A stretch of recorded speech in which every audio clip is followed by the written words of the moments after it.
So Shabbat Shalom, everyone. It's nice to have the, it's, I'll never get through anything because I got to go through all the hand signals with you all. So Shabbat Shalom for all of you. This is a wonderful pre-Shabbat conversation that was arranged by Dr. Kate Alexander and Rabbi Scott Salson. I had little to do with it except to be thrilled that the conversation is with two people that I've grown very fond of over the years. So this is such an important conversation that's going to occur tonight. I'm only bereft that it's only going to be an hour, but I think that for those of us who are enjoying it here in the sanctuary and also virtually by Zoom, you'll see how important this kind of conversation is for our future. So even though the conversation, I'm going to let our speakers really introduce the content in just a moment. But even though it is a conversation about the past, it truly is one about the present and the future as well. So our two speakers tonight are going to be Dr. Maha Nassar, who I have worked with, and our legacy congregation, Or Kadash, has worked with her Muslim community for a number of years in Jewish Muslim peace walks, retreats, and also classes that we've held jointly with our 8th graders at the mosque. So Dr. Nassar is an associate professor of modern Middle East history and Islamic studies in the School of Middle Eastern and North African Studies at the University of Arizona. And Dr. Kate Alexander, who's a member of our community, is an assistant professor of practice in the W.A. Frank Honors College at the University of Arizona. So without further ado, Dr. Alexander and Dr. Nassar.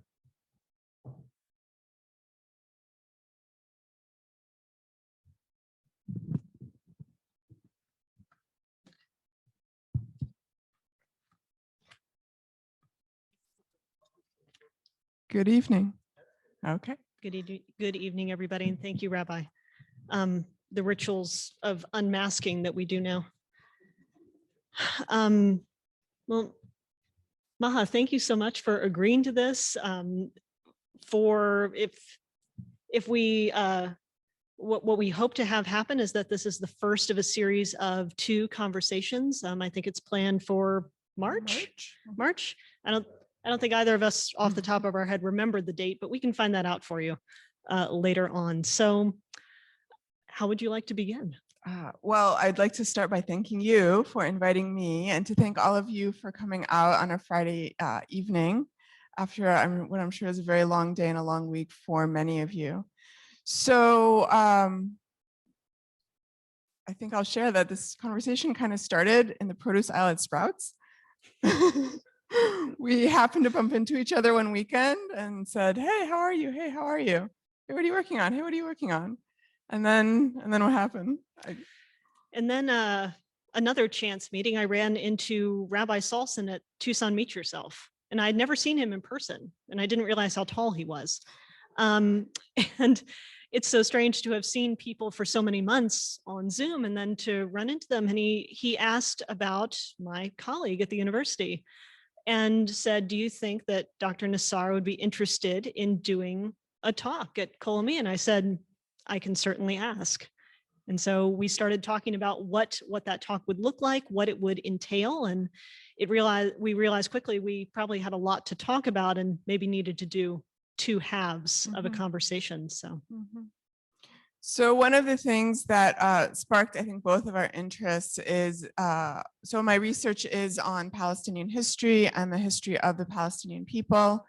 And one of the things that I'm currently working on a book, it's called, tentatively, I don't know if it's going to be the final title, but it's called Palestine's People. And I became interested in writing this book, which is a longer history. So my training is primarily in modern history, but I wanted to go further back because I realized as a historian and as someone who's really invested in seeing a peaceful outcome and having our communities come and grow closer together, that we often assume that the way that things are now is how they've always been. And taking a longer historical lens back made me realize, helps me remind me that that's not necessarily the case.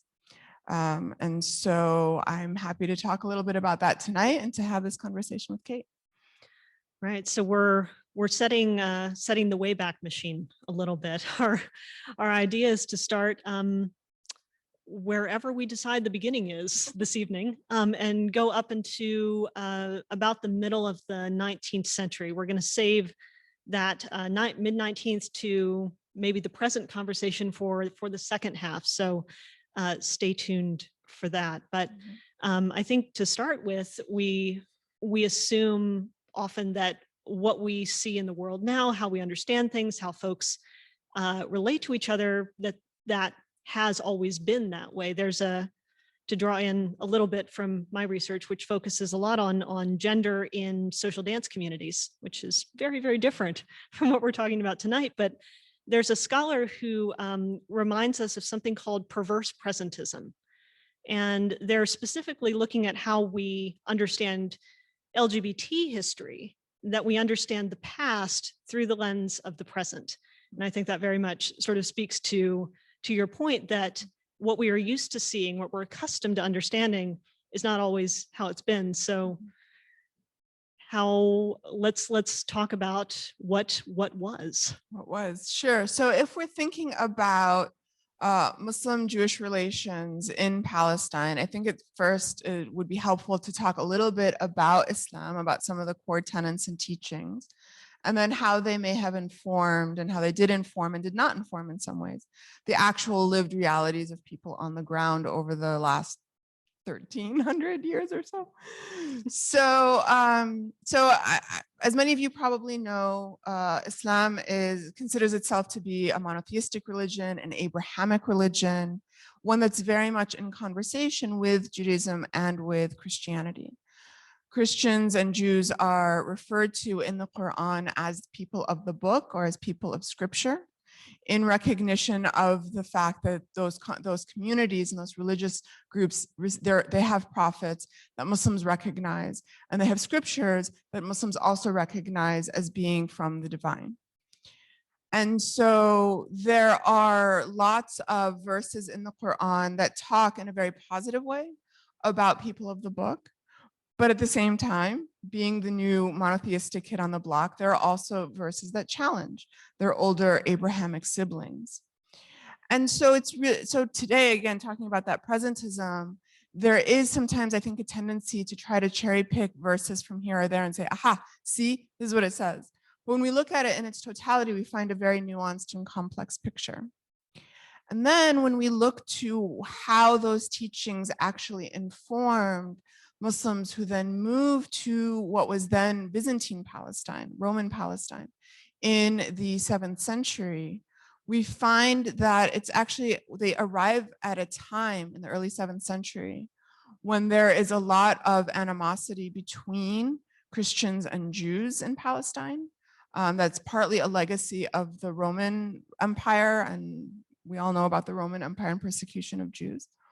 And that was actually renewed in the early 7th century when the Byzantine Emperor Heraclius renewed a series of discriminatory laws against Jews in the Byzantine Empire and in Byzantine Palestine specifically, and most specifically banned Jews from living within a 3-mile radius of Jerusalem, kind of reinforcing the Roman ban that had been in place since the 2nd century. And so when the Muslims take over, they fight the Byzantine armies, they defeat the Byzantine armies, and then they take control of the city of Jerusalem in 638. And actually one of the first things that Umar ibn Khattab, who's the Muslim caliph at the time, he goes to Jerusalem, receives the keys of the city from the patriarch at the time. He guarantees that the Christians of Jerusalem and of the people of Palestine and Syria as a whole will be allowed to continue to practice their religion, that they won't be harassed, their churches and relics will be safe, they'll be safe. But also one of the things that he does very shortly after taking control of the city, Umar ibn Khattab invites 70 Jewish families who are living in Tiberias to move back to Jerusalem.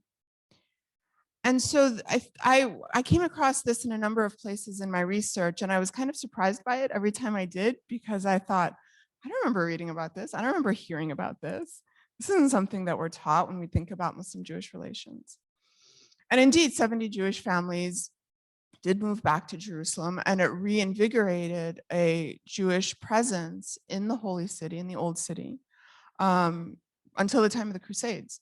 And then the Crusaders came, and then they kicked everybody out, the Muslims and Jews, out of Jerusalem. And then when Jerusalem came once again under Muslim control under Salah ad-Din, he again brought Jews back into the city to live there and to practice and so forth. So it's just one tiny example of some of the ways in which we can think about the past and specifically Muslim-Jewish relations in Palestine. And we can think about it as coming out of that root of the idea that Muslims regard Christians and Jews as people of the book who also have a right to the Holy City. You're absolutely right that those are moments in history that we don't hear about. These moments of living in community, and that the community needs perhaps both of these constituencies. But to go back maybe to the origins of Islam, and when the Prophet Muhammad is sort of framing the new structures of what will become Islam, why was it important to amplify this connectedness around being people of the book, and what did that how did that happen? Sure.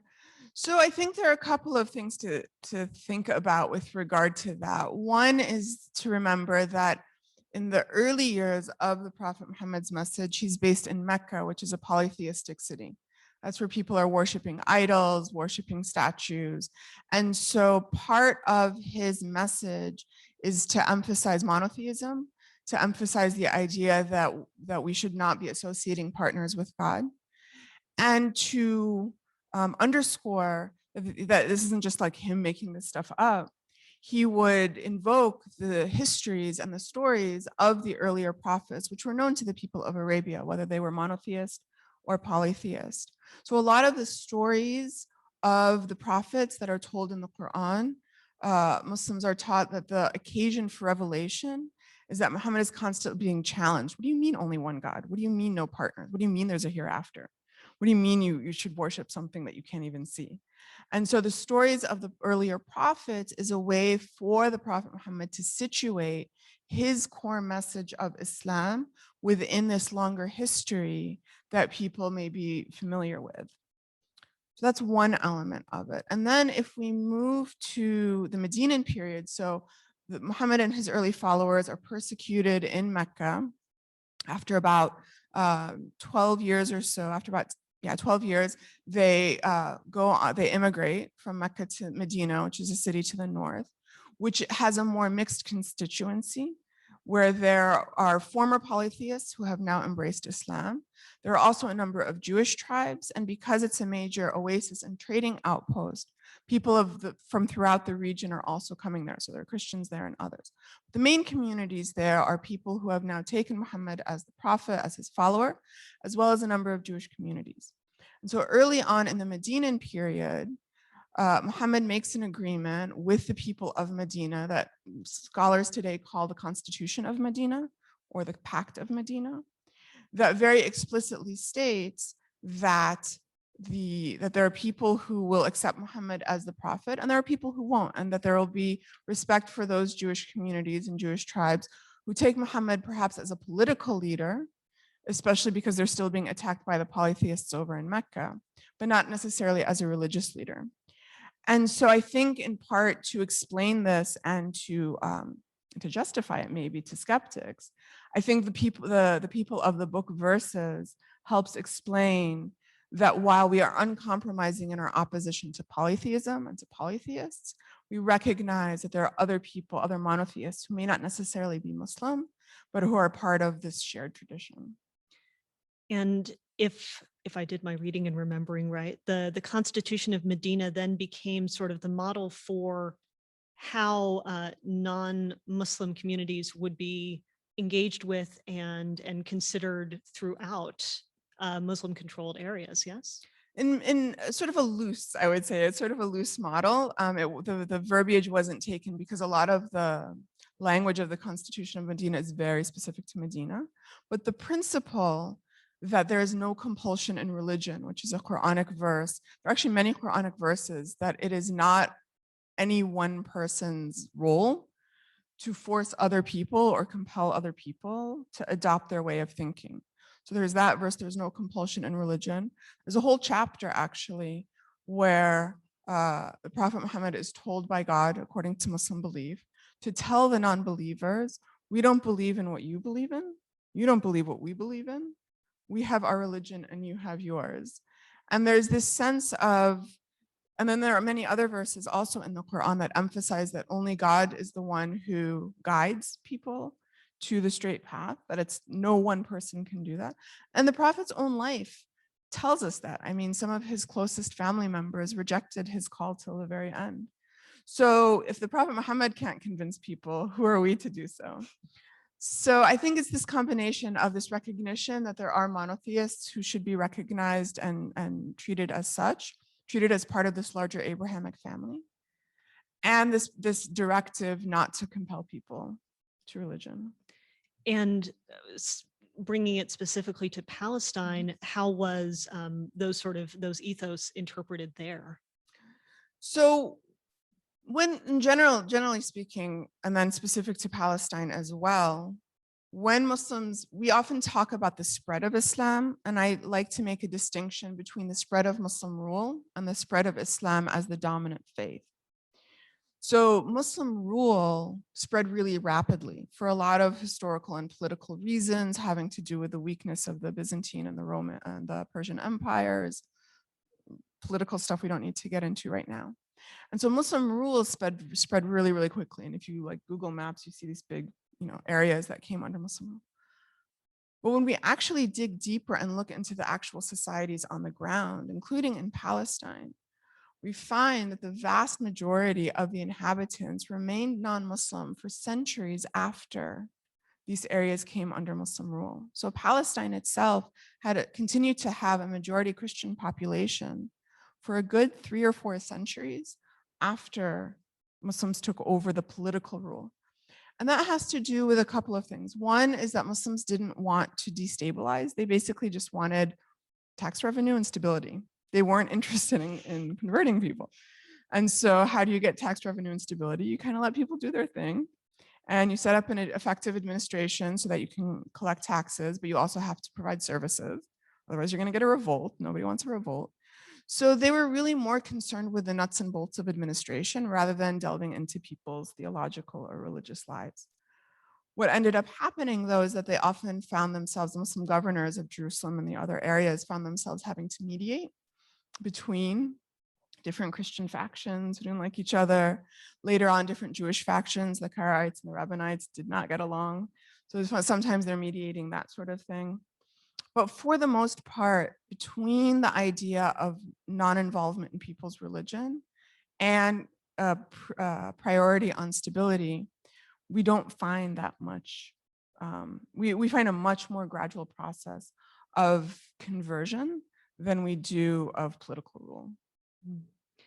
From what I understand, to build on that, part of sort of the live and let live approach that develops, one is the pragmatism of it is easier to govern a stable place than an unstable place. But also this legal system that develops about the dhimmi, I'm probably saying really wrong, but that gives non-Muslims a place to occupy and certain legal and economic and social roles and places in which to be.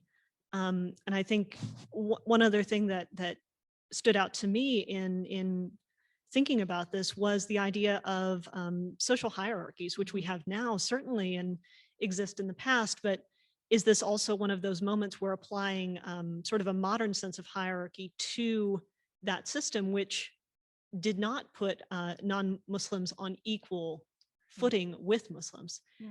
And yet, how do we understand it in its time? That's a really great question, and also a complicated one. So I think that we, again, thinking about that presentism, we assume, rightfully so, that people of different religions should be at the same level in terms of rights, in terms of responsibilities, in terms of their relationship with the government.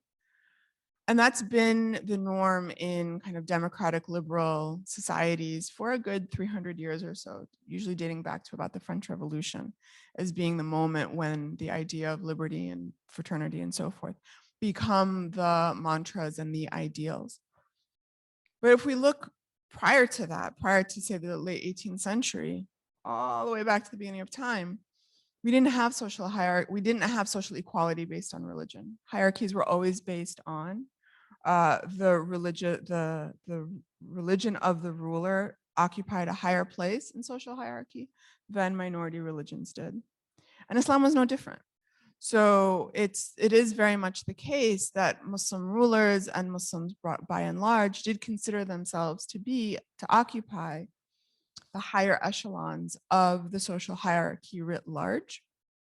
The difference, I would say, is that unlike the Roman or the Persian or some of the other empires, there wasn't a theological impetus to persecute or to harass or to eradicate that minority presence.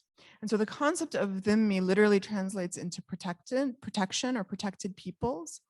And the idea was that they would be protected. They wouldn't be equal, but they would be protected by those Muslim rulers. Now, something interesting that I also realized fairly recently, when we read a lot in modern scholarship about what's sometimes called dhimmitude or the status of dhimmis, we read about rules and regulations that get introduced over time that, especially to our modern ear, sounds really harsh. Stipulations on what minorities can and cannot wear, what they can and cannot build, prohibitions on rebuilding churches or synagogues, things like that. And what scholars were relying on as they're drawing those conclusions is they were relying on legal manuals, often composed in the centers of power. So in the Umayyad period, which is 7th, 8th century, that would have been in Damascus.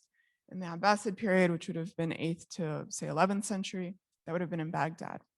And so scholars look at these legal manuals that say, hey, they're not supposed to do this, they're not supposed to do that. I learned two things. One is that those rules don't actually originate in Islam. They actually originate in the pre-Islamic bureaucracies that they took over. So the Umayyad would be the Byzantine, and then the Abbasid would be the Sassanid or the Persian. And because of their interest in maintaining stability and kind of keeping things the same, they would adapt some of that language and some of those regulations because that's just how things were done where they were. So they don't actually originate from the teachings of Islam themselves. So that's number one. And then number two, when you actually try to find out if they were actually implemented or enforced in Palestine, we have no evidence that they were.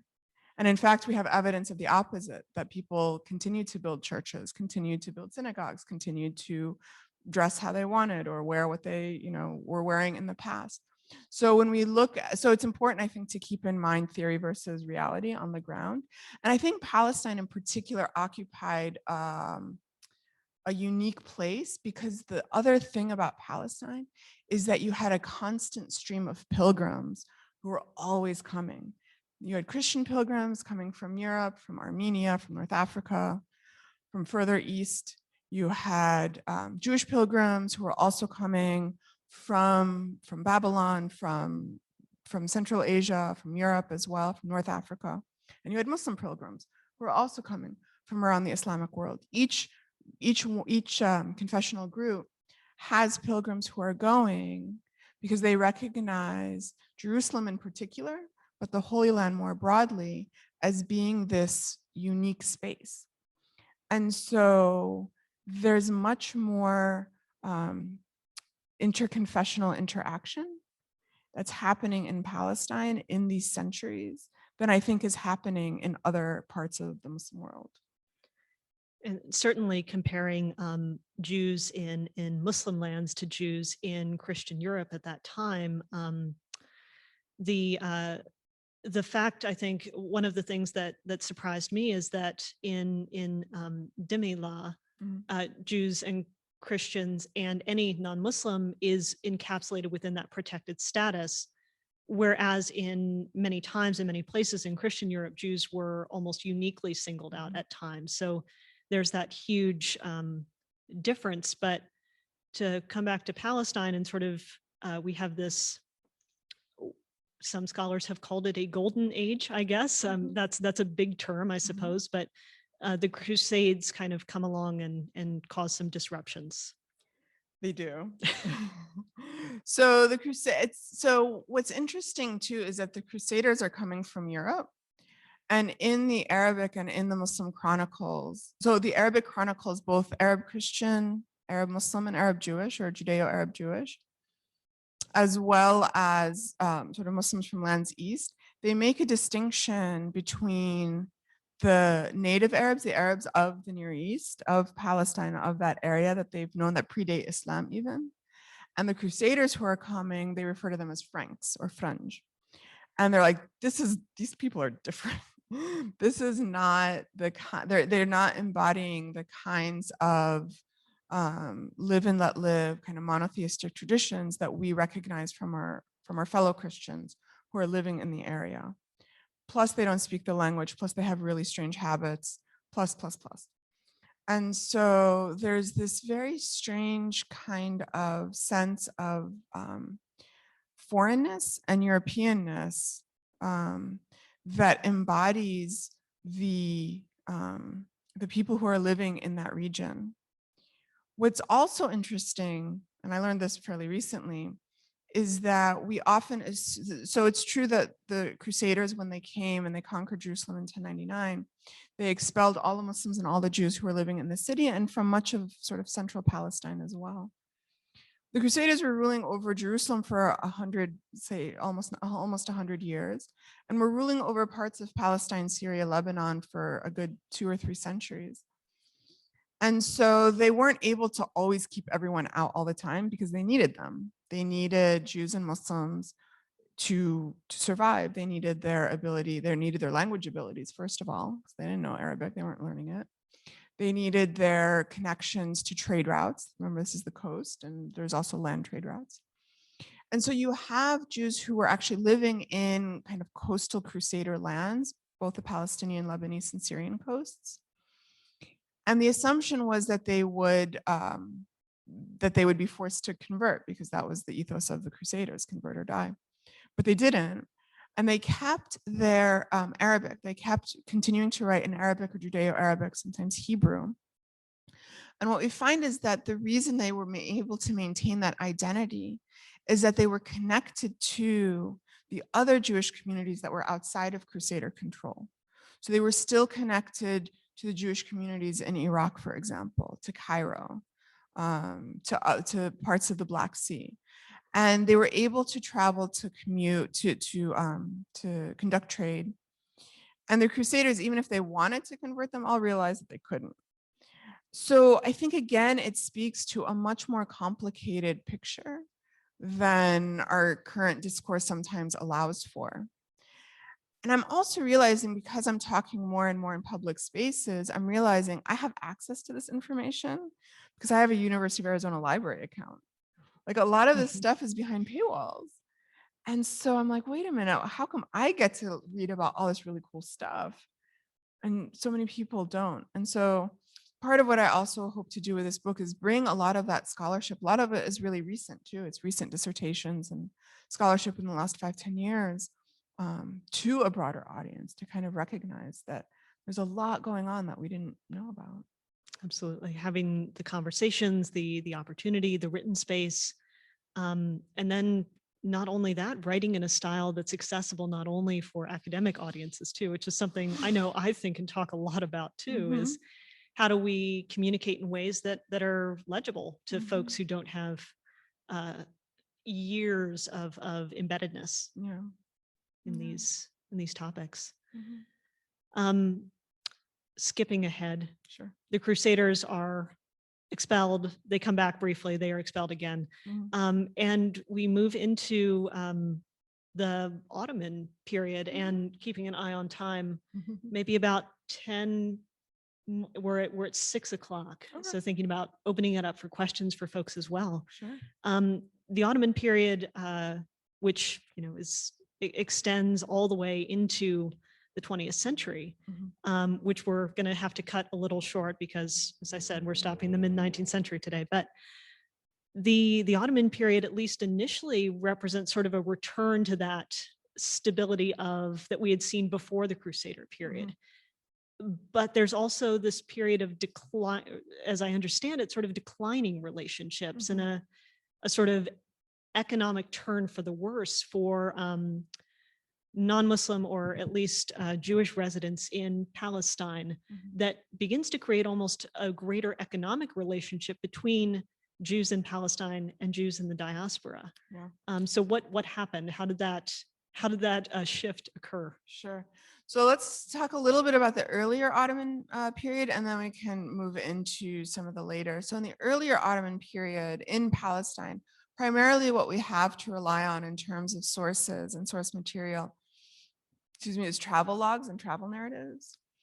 And what we find is that Palestine continues to be this place for pilgrims, again, Muslim, Christian, and Jewish pilgrims, to come to Palestine, albeit with differing relationships, both to the city, but also to the Ottoman Empire as a whole. And so on the one hand, because the Ottoman Empire is again extending over this huge, vast area of land. So the Ottoman Empire at its height was up to the gates of Vienna. So it was southeastern Europe, it was modern day Turkey, it was the whole northern coast of North Africa, the Arab world, and then on into basically the borders with Iran. And so it was a huge area. And for a good chunk of that, a plurality of the population, if not a majority, was non-Muslim. In southeastern Europe, you have predominantly Christian community. And then throughout the Middle East, you also had sizable Christian populations.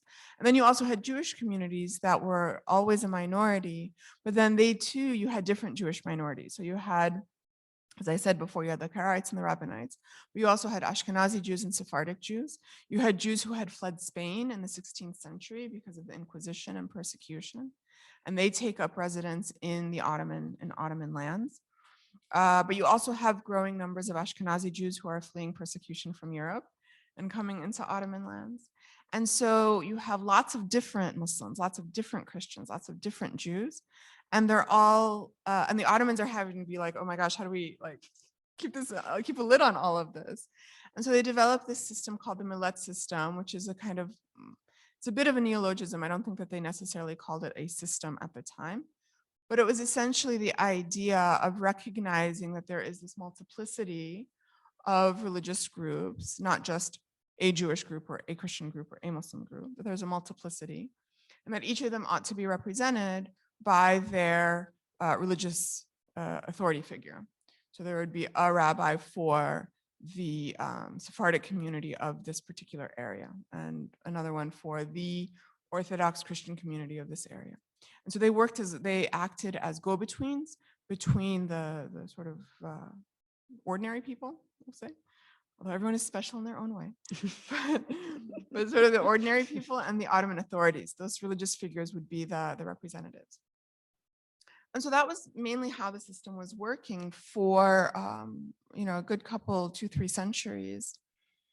And we find, again, when we look specifically at Palestine, we find that because Ottoman rule was fairly decentralized at that time, those intermediaries carried a lot of weight. They had a lot of power. A lot of people looked up to them. And for among those who had land holdings and who had wealth, transferable wealth, they also had that sort of class status going for them as well. So we find in the 18th century, when the Central Ottoman rulers want to reimpose their rule on Palestine because they're not paying their taxes or they're not listening to the Ottoman governors or whatever, they revolt and they're like, we don't want your stinking Ottoman governor here. We're going to lock him up and send him back. And you had this kind of cross-cultural, cross-class sorts of allegiances and alliances that were happening. The other thing that was happening that I found to be really interesting and this happens from the early Islamic period and then continues in through the Ottoman period, is that you had a lot of shared celebration of religious holidays. So you have reports of non-Muslims celebrating Sukkot. You have reports of Muslims attending the shrine of, in Arabic, we say Nabi Rubin, which is Reuben. So who isn't a major prophetic figure in Islam, but is considered a sort of local saint almost. And so you have Muslims going, you have Christians going, you have Jews who are in Hebron who are also participating and celebrating in the tomb of the patriarchs. So you have this kind of interconfessional social environment, especially in the cities, because Jews in Palestine are living primarily in the four holy cities, Jerusalem, Hebron, Tiberias, and Safad. And so that's primarily where they're located. So while rural Palestinians, both Muslim and Christian, may not have had much interaction with Jews, those who are living in the cities or those who went to these shared celebration sites definitely did. So then as we get though into the 19th century, so Ottoman historians don't like to use the word decline. I'm not an Ottoman historian. I think we can use the word decline. I'm here for it. Shh, don't tell my Ottomanist colleagues. But what happens is that there is a shift in the balance of power, that the Ottoman Empire at its height was economically, militarily, and politically superior to all the different factions in Europe, to what was happening out east. But as Europe starts to consolidate its power with the discovery of the New World and the huge influx of gold and silver and the wealth that comes as a result of slave labor, theft of gold and silver, settler colonialism, all that stuff really empowers Europe and allows Europe to take advantage of the rather generous terms of relationships that they had previously had with the Ottoman Empire, use that to their advantage to weaken the Ottoman Empire economically, and then also politically and militarily as well. And so the Ottomans, starting in, I would say, the 18th, and definitely as we move into the early 19th century, are feeling like they have to play this game of catch up. They have to catch up with Europe, with the new monetary systems. They have to find a way to get gold and silver. They don't have access to the New World caves and mines and fields and everything. They don't have access to the kinds of enslaved labor that the Europeans have. And so they're trying to figure out other ways to do that. And so they're doing tax reforms, and one of the things that they do is they start putting up land within the Ottoman Empire up to the highest bidder. So in the 19th century, we start to see the monetization of land in a way that we didn't have before. And then that creates a class divide in Palestine and in other Ottoman lands. So whereas in the 18th century, the wealthy and the poor could band together to get rid of the Ottoman governor that they didn't like, in the 19th century, in early mid 19th century and into the late 19th century, the wealthy have an investment in that international circulation of global capital and the global economic system, and the poor don't. And they're cut out in many ways. They're cut out of the sort of ebbs and flows of global capital that emerges globally in the 19th century. And then on top of that, the Ottoman rulers are trying to get more of a lid on things, whereas before they're a bit more decentralized. And so that was also a factor. I'll stop there. Okay. I think that might be a good place to wrap up, because we want to give time for you all to ask any questions or offer any perspectives that you might have. And I think we're going to have a mic rolling around, and Sydney's got her hand up too. On the bottom. Rabbis don't roll. Folks on Zoom as well are very welcome to contribute. Yeah, I think we have a first question on Zoom.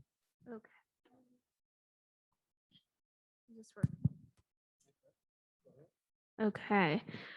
If Islam is so accepting of other people of the scriptures, how do you explain the bitter animosity between the Sunni and Shiite branches of Islam?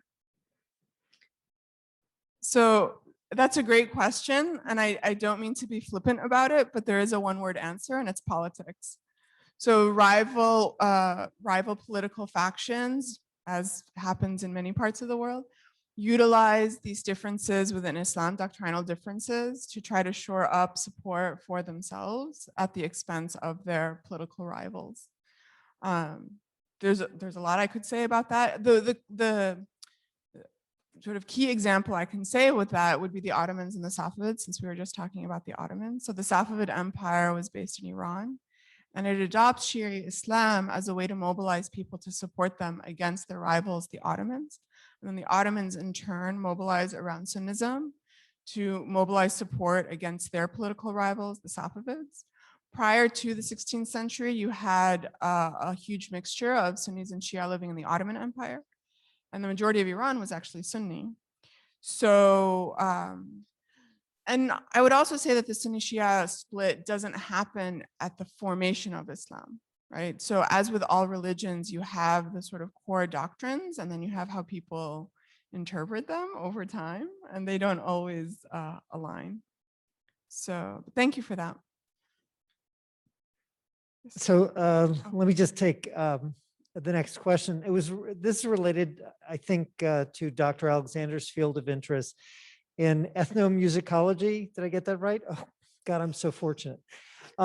So I was wondering, with the Jews and Muslims who are living in Palestine, was there common dress? Was there music that they shared in common? Was it difficult at times to distinguish a Muslim from a Jew who was living in Palestine over these centuries in that area? That's a good question. I think in the cities, so I think among commoners, it was difficult sometimes to tell the difference. I think people were wearing kind of simple cloaks, simple garments, that sort of thing. Clergy would have been very clearly distinctive. And I think people who were in the cities, I think it was maybe more class though than religion, is my sense. So people of an upper class, regardless of religion, would have dressed in a particular way. And then people of the middle or lower classes would have also dressed in a different way. Does anyone know anything about the sharing of music? Ooh, I have some scholars I can point you towards who study, especially focusing on the music of Sephardim before they left Spain, and then the musics that developed in North Africa, and shared sort of cantillation styles between Jewish liturgical worship practices and Islamic ones. So that's I don't know, but I can direct you to who does. And I think Can you direct me too? Yes, absolutely. And I think just to follow on, people also sort of identified themselves in many ways more by profession, which was tied to class too. Mm-hmm. Who else? Tina. Maybe this is too broad of a question, but I have always wondered, why is there such animosity between, or has been such animosity between Jews and the Palestinians? I've always thought of us as being cousins with a lot in common, and yet this is going on, and I've never really understood it. That's a great question for March, I think. Yes, yes. So Yeah, let's save that for March, because we're going to move into the modern era. Anyone? But I do think so Sydney's gonna Oh, has another good. question, but as you're walking over to Sydney, the other thing I do want to also add to that is that part of why Kate and I decided to start with this early history is to, precisely to your point, put this larger historical context into perspective. So while today there might be a lot of animosity, right, between Israelis and Palestinians, that hasn't always been the case. Okay, this is from the chat. I heard that Muhammad originally wrote the Quran as a way to understand and explain the Torah and Judaism. Have you ever heard that, and what are your thoughts? So can I just add to that, because Dr. Nassar, you and I have discussed one aspect of this years ago, and that is one of the things I found fascinating when I read the Quran is not only did I find the biblical stories, but I found stories that the rabbis shared in their communities also in the Quran. Mm-hmm. So yeah, so I'll be talking a little bit about this in my lesson in a few minutes, which is going to be about Abraham and the stories there. So Muslims believe that the Quran is divinely revealed to the Prophet Muhammad, and that's just something that we take as a matter of faith. There are, though, parallels with both biblical and midrashic stories that are found in the Quran. Scholars have explained it as being part of the ethos, especially in the Medina, when the Prophet Muhammad was in Medina. But we actually don't know much about the origins, as the extra Quranic textual sources are very scant. Thank you.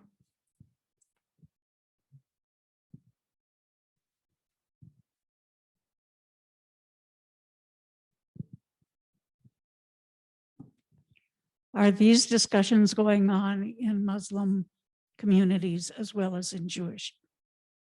Or what discussions? Yes. This kind of dialogue? This kind of dialogue. Yes, I think. Well, I mean, Colleyville is a great example, you know, where the rabbi in Colleyville and at least one of the imams there, they have a close relationship, and there are many dialogues. So,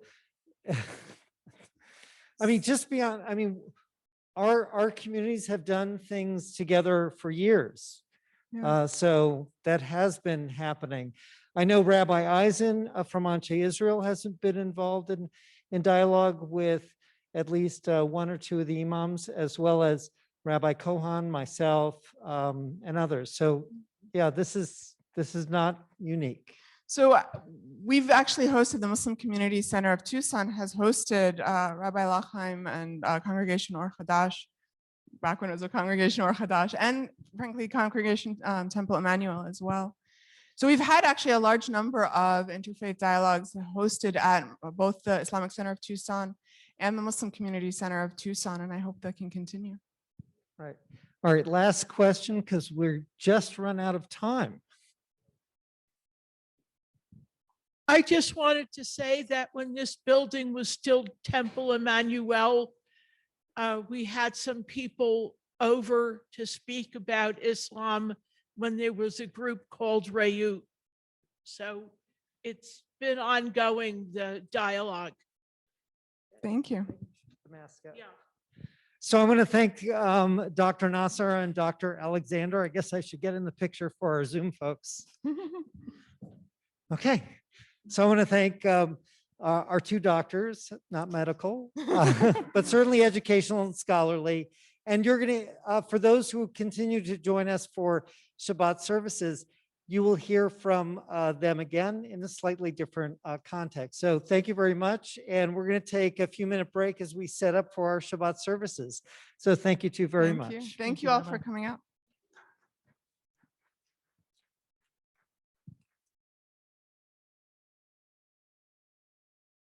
Now it's a pleasure and honor to introduce Dr. Kate Alexander, who will be delivering the drash for us this evening.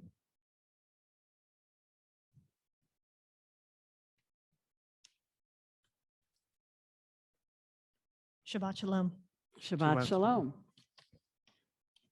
Mishpatim transmits our obligations to others and the consequences of our actions. In some portions of the text, which I'm not going to focus on all of them tonight, we are told what not to do. You must not carry false rumors. You shall not join hands with the guilty to act as a malicious witness. You shall neither side with the mighty to do wrong. You shall not give perverse testimony in a dispute so as to pervert it in favor of the mighty, nor shall you show deference to a poor person in their dispute. We seem beholden to neutrality, but are these actions and circumstances from which we should hold ourselves apart? The text identifies the moral side of these circumstances, setting us against the false, the guilty, what is wrong or malicious or perverse, but also reminds us that we should not always assume that the poor, the supposed opposite of the mighty, is always in the right either. We can't always rely on social position to identify the moral high ground. These are not just rote laws, in short, but guides for discerning actively based on what we know and what we learn. Later, we are given examples of putting this discernment into action. We must take it upon ourselves in the absence of any external pressure save this text and its injunction to return the wandering animals of our enemies. When what we call human nature might prevent us from helping our enemy's animal out of trouble, we are commanded to help. In these circumstances, not helping creates or perpetuates harm. By choosing the side of harm, we lose the balanced position we've been told to maintain. This balance is in fact a poised position from which we are prepared to act, guided by a text which tells us clearly how to identify the actions that minimize harm. By anchoring moral guidelines in the Torah, Mishpatim seeks to ensure that these behaviors will transcend changes in legal systems, governments, societal norms, our own preferences to guide our actions to all within our communities. Shabbat Shalom.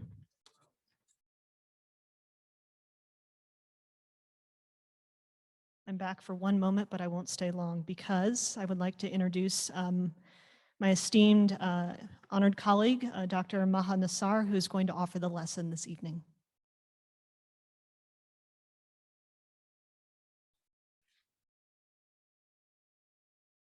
Thank you so much. I need a microphone. That would help. Thank you so much for this warm and generous invitation to join you tonight. I'm honored and humbled to be here, and I wish you all Shabbat Shalom. I open with the traditional Muslim invocation, Bismillah ar-Rahman ar-Rahim, in the name of God, most compassionate, most merciful. This is a phrase that Muslims recite at the beginning and end of each of the 5 daily prayers. We invoke the Almighty's compassion and mercy towards us all. It's a reminder to remember that we are embraced with love and compassion and mercy, that we are always protected, enveloped, and loved. While we open our prayers with the Basmala, Bismillah ar-Rahman ar-Rahim, I want to talk a little bit about how we end each of our 5 daily prayers, and indeed any of the extra prayers that Muslims pray throughout the day. It's something that's called the Abrahamic prayer or the Abrahamic invocation, Salah al-Ibrahimiyya. I'll say it in Arabic, it's not that long. I'll say it in Arabic and then in English. Allahumma salli ala Sayyidina Muhammad wa ala ali Muhammad kama sallaita ala Ibrahim wa ala ali Ibrahim wa barik ala Muhammad wa ala ali Muhammad kama barakta ala Ibrahim wa ala ali Ibrahim fil alamin innaka hamidun majid. O God, send prayers upon Muhammad and upon the family of Muhammad, as you have sent prayers upon Abraham and the family of Abraham. And bless Muhammad and the family of Muhammad, as you have blessed Abraham and the family of Abraham. Indeed, you are most praiseworthy and the most glorified. So the last thing that Muslims say at the end of each of their prayers is to ask God to bless the family of Abraham. So this blessing and these blessings show how Abraham is a living reality on the lips and hearts of millions of Muslims around the world. We've been taught to have such reverence by our own Prophet Muhammad, who modeled for us the daily prayers. So why is there so much reverence for Abraham in Islam? Well, for one, Muslims consider Abraham to be the father of all the prophets we just sung about, including Isaac and Jacob and Joseph, the prophet of Moses and Aaron, the father of Moses and Aaron, and the forefather of David and Solomon. And of course, Muslims also believe that Abraham was the forefather of our own Prophet Muhammad.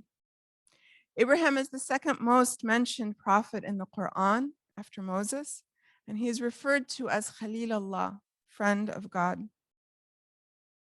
So I want to share with you some of the lessons from Abraham's life that we as Muslims take from them, from the Quran and from the sayings of the Prophet Muhammad. Now, some of these stories may be a bit familiar to you. Abraham was born in a polytheistic society. His father was a carpenter who built idols that people bought and sold. And even though Abraham was immersed in this polytheistic society, he never bought into the idea that we could worship something that was made from a formless piece of wood or stone. Even when Abraham was young, he understood this, and he understood that worshiping idols was folly. In the Quranic chapter of Mary, we encounter this exchange between the young Abraham and his father, and I quote, Abraham said to his father, "O my father, why do you worship what cannot hear, nor see, nor benefit you in any way? O my father, there has come to me knowledge that may never come to you. So follow me, and I will guide you along the straight path. O my father, do not worship the devil. The devil is disobedient to the most gracious. O my father, I fear a punishment from the most gracious will afflict you. The father said to him, Are you renouncing my gods, O Abraham? If you do not desist, I will stone you. You leave me alone. Abraham replied to his father, Peace be upon you. I will ask my Lord to forgive you. He has been kind to me. End quote. In these verses, we hear Abraham pleading with his father. We hear his attempts to appeal to reason, and we hear his father's selfishness and stubborn insistence. These are my gods, leave them alone. But Abraham doesn't get angry with his father. He doesn't say, well, then forget you. He replies to his father, Peace be upon you. Salamun alayka. I will ask my Lord to forgive you. I've long been fascinated by this passage. It speaks to how sometimes we can be disappointed in the ones we love the most. We can try to convince, cajole, reason with them, but in the end, it just doesn't work. It's what happened to Abraham. But rather than get angry or offended, rather than blame himself or think there's something else he could have done, he recognizes that guidance is with God. And so he wishes his father peace. Abraham here is showing us that we're not in control of other people. We cannot always convince them to believe what we believe, even if we know without a shadow of a doubt that we are correct and they are wrong. Only the Almighty can guide people to make good choices. That also doesn't mean that we should give up. As Abraham grew into a young man, the Quran tells us he grew increasingly frustrated and angry with his family's and community's insistence on continuing to worship idols. He would see them entering a temple that housed these statues. He would see people offering the idols food and water, begging them for intercession, even though it was obvious that the statues couldn't eat or drink or speak. Abraham was also troubled because he knew, since his father was an idol carver, and his father was in the business of selling idols, so Abraham knew that the larger idols fetched more money than the smaller ones. And according to his community's belief, the larger an idol is, the more blessing it would bestow upon its owner. So essentially, Abraham realized that in his community, the wealthy were able to buy more blessings than the poor. He found this fundamentally unjust, not only because it seemed to be blaming the poor for their own lack of blessing, but because he recognized that the Almighty cannot be bought. So Abraham again tries to convince his people, and again they reject his message. And so Abraham decides to do something a bit dramatic. When they are at the temple, they're at the temple, they leave to go to a celebration on the other side of the river. When they're gone and the temple is empty, Abraham breaks all the idols in the temple, except for the largest one in the center. He slings his axe over the shoulder of that central idol and waits for his community to return. When they come back and see what's happened, they suspect it's Abraham. He's already giving them trouble. So they bring him to him. The Quranic story continues, quote, They said to Abraham, Are you the one who did this to our gods, O Abraham? He replied, But it was the biggest of them all that did it. Ask them if they can speak. Unquote. So Abraham's challenging the idolaters to defend their own beliefs. Ask the idols, if they're so special, if they're so powerful, they should be able to tell you what happened. Of course, while we understand Abraham's logic and Abraham's reason, his townspeople remained unconvinced. And now they were incensed that Abraham had broken their deities. So they decide to teach him a lesson. They dig a huge pit outside of town and gather kindling wood. They decide they're going to build an enormous fire and burn Abraham alive. The fire is so large and so hot that no one can go near it. They bring a catapult. They tie Abraham's hands and feet together. They place him on it. According to the Quranic story, right before Abraham is about to be cast into the fire, Muslim tradition tells us that the angel Gabriel appears near Adam's ear and whispers to him, "Oh, Abraham, do you wish for anything?" Abraham replies to Gabriel, "Nothing from you." The catapult is shot. Abraham is being cast into the fire. And as he's flying, he calls out to God and says, "Hasbi Allah wa ni'mal wakil," which means God is sufficient for me and the most excellent protector. In response, according to the Quran, God commands the fire to not burn Abraham. God commands, "O fire, be coolness and safety upon Abraham." Due to the grace of God, Abraham's descent into the blaze is comfortable. The flames are still there, but they do not burn him. When the fire finally burns itself out, according to Muslim belief, Abraham walks out of the pit unharmed. So what can we learn from this story of Abraham? Abraham's supplication, "God is sufficient for me and the most excellent protector," is one that Muslims are taught to invoke whenever they face any sort of challenge or obstacle. At a time when Abraham was abandoned by his community, and when even his own father joined into the angry mob, Abraham remained content, knowing that the divine was with him. The story of a truth teller who is attacked by his own family or his own community, by their own family or community, is one that many of us can relate to. It can be a story of great pain, but also one that reminds us that we must continue to push for a more just world. And even as we might anger some people along the way, we know that God is sufficient for us and the most excellent protector. This was the message of all the prophets in the family of Abraham, and it is why we ask that the Almighty send prayers and blessings to all the children of Abraham here in Tucson and around the world. Thank you very much, and Shabbat Shalom.